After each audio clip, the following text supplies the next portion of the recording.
Okay, let's dive right into this.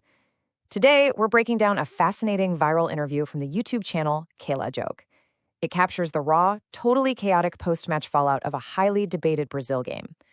Now, you might be thinking this is just another match recap, but it's actually a brilliant window into the deeply rooted psychology of football fandom.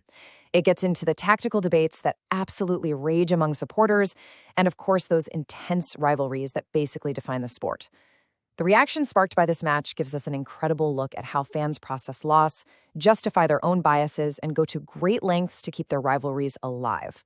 We're going to unpack the whole shebang using the exact claims and insights directly from the interview itself. So here's the agenda for our explainer today. Number 1, an unexpected jersey choice. 2, match chaos and penalty drama.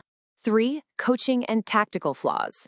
4, shifting loyalties to Portugal. And finally, number 5, the truth about toxic fandom.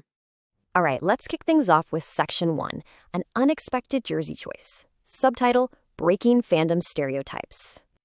Right from the jump in this interview, we're hit with this amazing visual irony. The fan being interviewed, a staunch Argentina supporter. But on the day of Brazil's match, they're wearing a Brazil jersey. When asked about this pretty obvious contradiction, the fan actually offered a brilliant defense. They said they literally wore the jersey to break the mistake of thinking supporting Argentina means you're automatically an opponent to Brazil. You know the assumption, right? If you back Argentina, you absolutely must root against Brazil at every single turn. Well, this fan was actively trying to break that mold. They claimed they watch every single Brazil game in a Brazil jersey, just to prove that appreciating a rival team doesn't cancel out your main loyalty. It's definitely a fascinating way to spark a conversation about football rivalries, don't you think? Moving on to Section 2, Match Chaos and Penalty Drama. Subtitle, Who Can Play Worse? So, looking at the actual match analysis from the interview, the fans' assessment was, well, incredibly blunt. They described the game as this chaotic environment where both teams essentially seemed to be competing to see, and I quote, who could play worse. It definitely wasn't a showcase of the beautiful game. Now, interestingly, right in the middle of all this chaos, the fan pointed to Holland as a major difference maker. But for Brazil, according to this interview, their ultimate downfall really came down to missed opportunities. They just failed to convert numerous crucial chances. The fan makes the point that missing these critical moments in such a high-stakes match is exactly what gets you eliminated, which really echoes their past tournament heartbreaks, where penalty shootouts were their undoing. Now, what's really interesting about this slide is the stark contrast in how the fan views the two penalty incidents. For the first penalty, the fan readily admits it was a totally legitimate call by the referee. Brazil just missed it. Fair enough, that's an undeniable failure on the pitch. But the second penalty? Oh boy, that's where the drama explodes. The fan describes the second penalty awarded to Brazil as highly controversial. It was so heavily debated, in fact, that fans were sarcastically questioning if the call was even halal, basically using the term to ask if it was fair or justified. The interviewer even jumped in, noting they fully expected comment sections to be a massive debate zone for days over whether FIFA was unfairly trying to save Brazil with a fake penalty.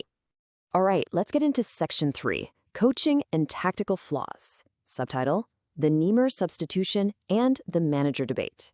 The critique in the interview didn't just stop at the penalty drama, it went straight for the tactical decisions on the sideline, especially regarding star player Neymar. The fans shared this story about watching the game with their dad, and they laid out a very specific sequence of events that they believe completely ruined the match. Step 1. Neymar is brought onto the pitch quite late in the game, which had fans scratching their heads wondering why he didn't start or come on earlier, given all the hype. Step 2. Immediately after he steps on the field, the fan claims the team's overall pace of play slowed down significantly. The whole rhythm was just lost. And Step 3, the direct consequence of that sluggish pace, the team quickly concedes 2 goals and loses the match. Now, whether you agree with that tactical read or not, this was the stark reality perceived by the fans watching at home.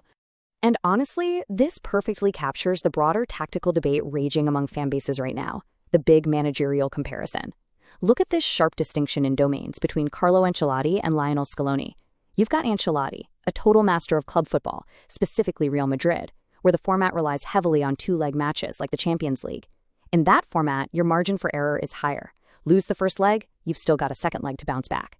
But the World Cup? That's national team football. It's a brutal 1-leg knockout format, which means the margin for error is absolutely 0. Lose, and you go home. So the fans' ultimate verdict here is that Ancelotti's massive club success doesn't just instantly translate to the harsh reality of a 1-leg World Cup. Scaloni, on the other hand, despite some early doubts, has emphatically proved his worth in this unforgiving format. That shifts us away from the pitch for Section 4, shifting loyalties to Portugal. Subtitle, The Club versus Country Fandom Divide. So this brings us to a really fascinating question about sports fan psychology. What actually happens to the rivalry after Brazil gets knocked out? Do their fans just stop watching? Do they suddenly become neutral observers enjoying the rest of the tournament? Well, as this interview reveals, the reality is way more complex and honestly, a lot more entertaining. Let's trace how this whole thing builds using a specific historical timeline the fan provided. They point out that ever since the year 2006, Brazilian fans have started dividing their loyalties instead of just sticking strictly to their main team. Fast forward to match day. Brazil is eliminated. Instantly, a defense mechanism kicks in and fans start debating that the tournament is rigged. But here is the craziest part. The next day.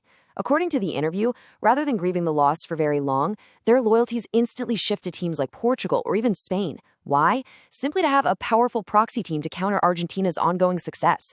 They literally adopt a new team overnight just to keep that rivalry alive and kicking. So the crucial takeaway here is that this rivalry completely transcends the actual teams on the pitch. It enters the realm of enduring, endless banter. The fan explicitly states that to the rival fanbase, quote, "Everything Messi wins is rigged." Seriously, if Argentina wins, it's rigged. If Messi succeeds, rigged. The interviewee notes that this narrative is basically never going to stop. Sure, it might go quiet for a single day after a Brazil loss, but the exact moment a proxy team like Portugal is ready to play, that banter fires right back up. It's this perpetual cycle of justification and rivalry that fuels the entire fan experience, and it's totally independent of whatever is actually happening on the field. Which brings us to our final takeaway in Section 5, the truth about toxic fandom. Subtitle, Toxic but all in good fun. Ultimately, the interview hits this moment of just incredible self-awareness from both the host and the fan. When the interviewer jokingly asks about inviting less toxic fans to support Argentina, the fan just laughs it off and makes this brilliant admission. They say, "We are all toxic in our own kingdoms. It's a fun thing that comes every 4 years." They openly admit that the interviewer is toxic, the fans are toxic, they're toxic. But they completely redefine what toxicity means here.